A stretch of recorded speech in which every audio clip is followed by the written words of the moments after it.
Pupuri ka namin, Panginoong Heso Kristo. Magandang umaga po sa inyong lahat. Morning. Magandang umaga po, Father. Pinabati rin natin ang mga nakasubaybay ngayon sa misang ito na nasa kani-kanilang mga tahanan. Kahapon nga po ay pumasok na tayo sa bagong taong pangliturhiya dahil kahapon po ang unang linggo ng Adbyento. At yung isang tanong nga po na ating magandang tinatanong sa ating sarili, paano ba tayo haharap sa Diyos sakali mang muli na siyang bumalik o dumating? Paano ba natin ihahanda ang ating sarili? Tamang-tama itong napakinggan nating Ebanghelyo para magbigay ng halimbawa sa atin kung paano natin ihahanda ang ating sarili. Ang Ebanghelyo nga po ay tungkol dun sa kapitan ng mga sundalong Romano na lumapit kay Jesus. At talagang hinangaan siya ni Jesus. Kung tutuusin, siya'y Romano. Ang mga Romano noon ang may sakop sa mga Hudyo, kumbaga kaaway, pero lubos na humanga ang Panginoon dito sa kapitang ito.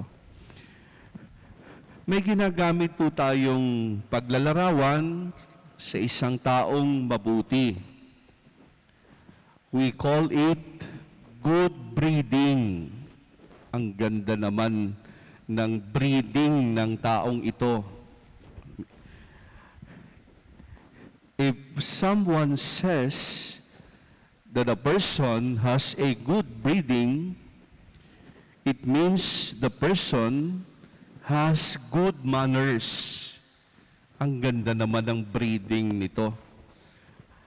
Ang pwede nating salin o ginagamit na salin sa Tagalog, ang ayos naman ng pagpapalaki ng magulang nito.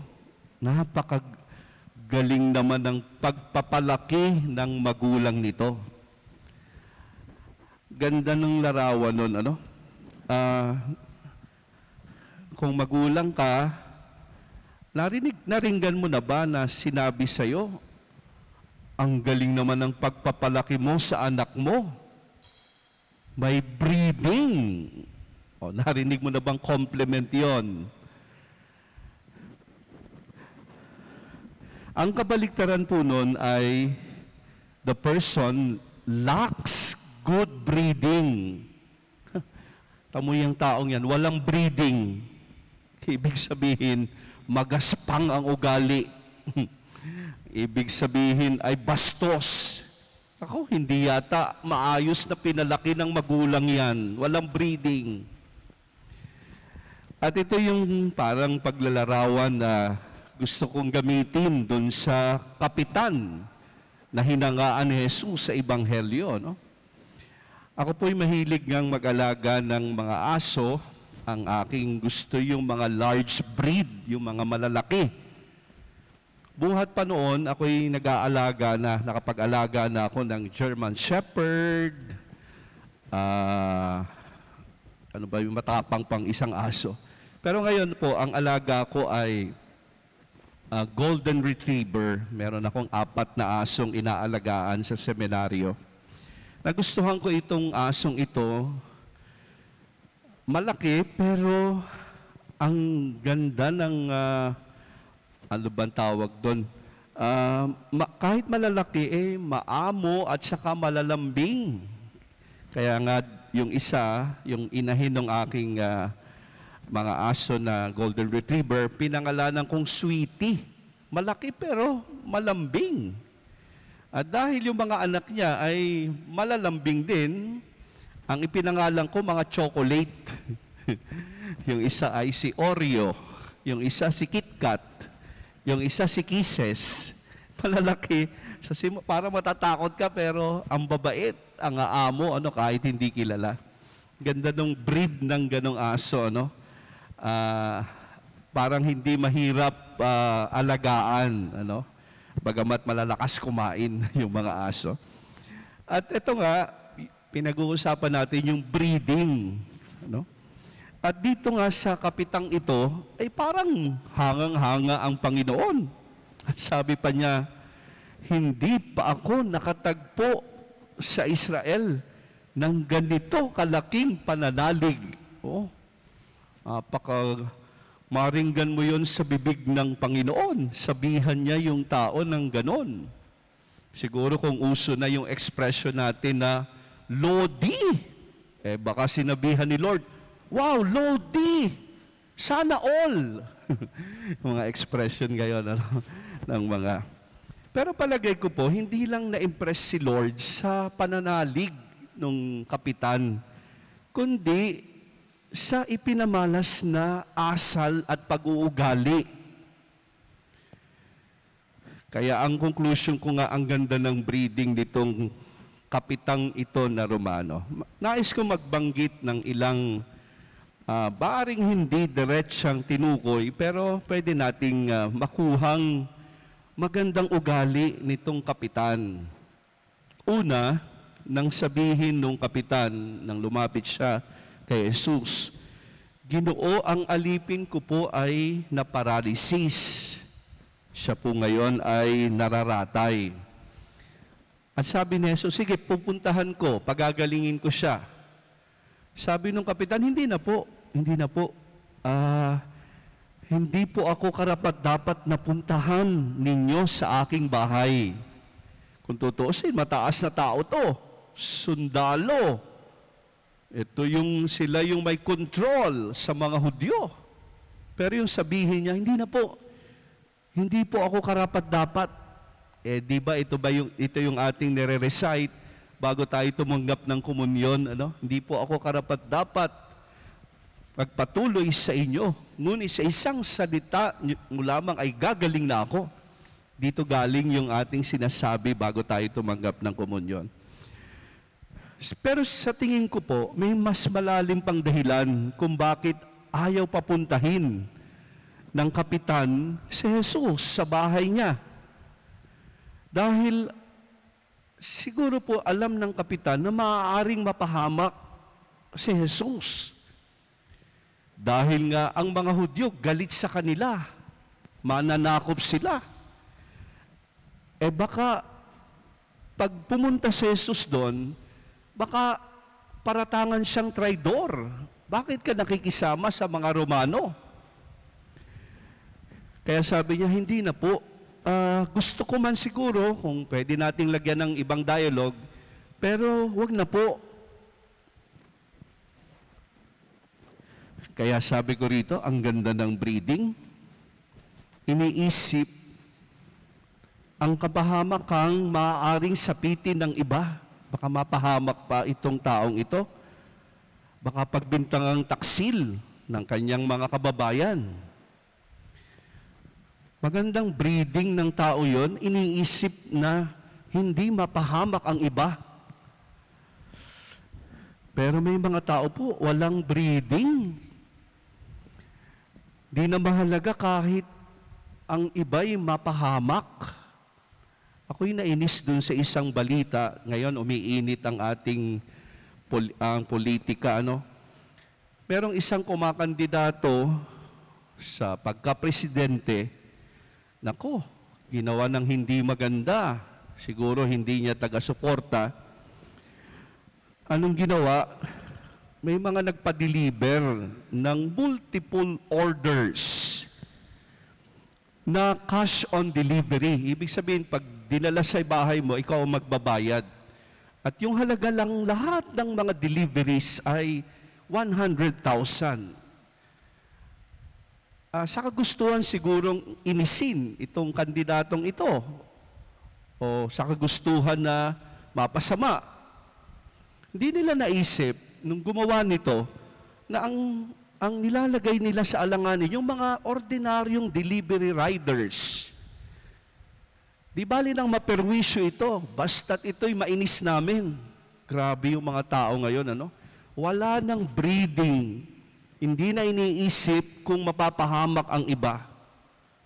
Pero itong kapitan, ang galing, Palagay ko, kinonsider niya na maaaring si Jesus ay mapagbintangan na taksil. Kaya hindi na po. At pangalawang napakagandang katangian ng pagpapalaki siguro dito sa Romanong ito, hindi iginiit yung kanyang posisyon, yung kanyang authority, dahil siya'y kapitan ng mga sundalo.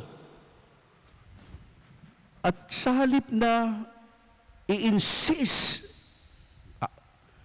abay nagpakababang loob pa. Sabihin nyo na lamang po ninyo at gagaling na yung aking alipin. At inilagay pa niya ang sarili sa ilalim ng authority ni Jesus.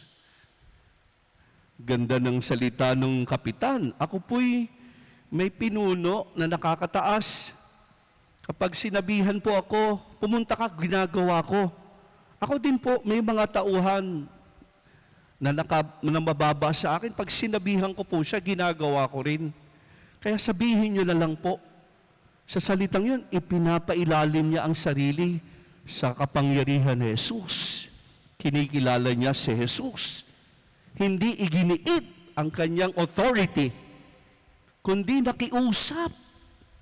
Ganda ng asal ng ganong tao, marunong makiusap kahit mataas. Ganda ng breeding pag ganon tayo. Kahit na may sinasabi ka sa lipunan, marunong magpakababa, marunong magpakumbaba at makiusap. Kasi ngayon, pag mataas ang posisyon, walang pakiusap. Kung anong gusto ko, yun ang gagawin nyo. Walang breeding. Pero itong opisyal na to, ang ganda ng breeding nito. At pangatlo, na ang gandang asal at katangian nung kapitan, he was not asking a favor for himself, nor for a member of his family. Humihingi siya ng pabor, hindi para sa kanyang sarili, hindi rin para sa miyembro ng kanyang pamilya, sa kanyang alipin.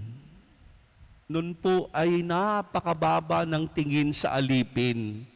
Kasi noon ang alipin binibili lang. Kaya pag matanda na o may sakit, papabayaan na ang mga alipin. Bibili na lang ng bago. Pero itong kapitan, pinagmalasakitan yung alipin. Meron pong sinabi si Malcolm Forbes, ganda, you can easily judge the character of a man by how he treats those who can do nothing for him. Masusukat mo raw ang pag-uugali ng isang tao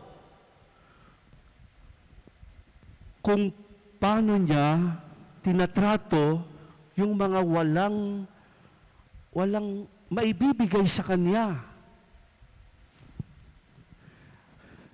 A man is most accurately judged by how he treats those who are not in position to reciprocate. Masusukat mo raw ang karakter ng isang tao kung paano niya tinatrato yung mga taong hindi makakaganti sa kanyang ginagawa. At ito raw din ay isang magandang katangian ng isang leader. The real test of a character of a leader is on how he treats the least, the last, and the lost. Yan daw ang magandang ugali ng mga leader. Kung paano niya tinatrato yung mga maliliit, yung mga kaawa-awa, yung mga nasa panabi.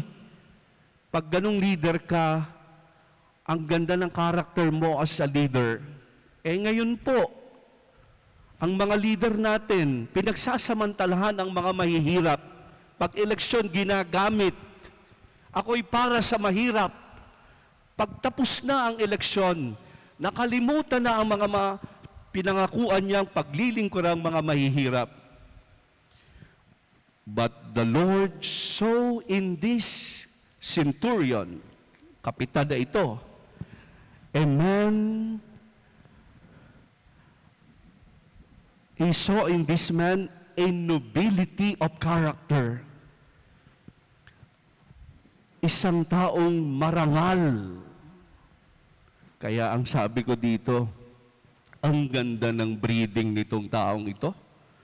Kaya palagay ko, hindi lang yung faith ang hinangaan, pati yung asal at ugali. Sarap sana na maringgan din tayo na ito'y sinasabi ng mga tao. Pag nakikita yung mga anak natin, ang ayos-ayos naman ang pagpapalaki mo sa anak mo. Abe, marunong gumalang sa mga mabababang tao. Ganda nun, ano? Ang ayos-ayos naman ang pagpapalaki ng anak mo, marunong gumalang sa mga matatanda, nagpopo at opo. Ngayon, ang mga kabataan, hindi na marunong gumalang sa matatanda. Ang ayos naman ng pagpapalaki mo sa anak mo, aba, tumutulong sa magulang sa gawaing bahay. Ay, nako, ang ayos ng pagpapalaki mo. Ang ayos naman pagpapalaki mo dyan. Aba, marunong mag-thank you. Marunong magsabing, I'm sorry, please. Ang ayos naman ng pagpapalaki mo. Pero para magkaroon po ng magandang breeding ang mga anak, yun po ay itinuturo at ipinapakitang halimbawa. Pag wala ka ring breeding, huwag mo asahan yung mga anak mo magkaroon ng maayos na breeding. Kung magaspang din ang ugali mo, palamura ka, ay huwag mong asahan na aayos ang breeding ng anak mo. Kaya ngayong araw na ito, yan yung hamon sa atin. Maganda yung sinabi ni Saint Francis de Sales, sabi niya, raising a family does not consist in building a splendid residence and storing up vast worldly possessions, but in training children well in the fear of God and in virtue. Ang pagkakaroon daw ng maayos na pamilya ay wala sa malaking tahanan at maraming mga pag-aari, kundi ang paghubog sa mga anak mo na mayroong takot sa Diyos at may mabubuting pag-uugali. Baka nga binibigyan mo ng malaking tahanan, mansyon, pero yung asal naman at breeding hindi mo naibibigay. Kaya ngayong araw na ito, yan yung hamon sa atin. Sana rin maging halimbawa yung kapitan na hinangaan ni Jesus para sa atin. Naway lagi nating tinitingnan ang ating kilos, ang ating asal, ang ating pagsasalita, sa kabuuan, yung ating ding breeding. At ito sa tingin ko yung pwede nating iharap sa Diyos. Pagharap natin, baka sabihin din ni Lord, Idol, ganda ng breeding mo, ang ganda ng ugali mo, ang ganda ng asal mo, ang ganda ng kilos mo. Naway maging hamon ang pinakita ng Romano para sa ating lahat.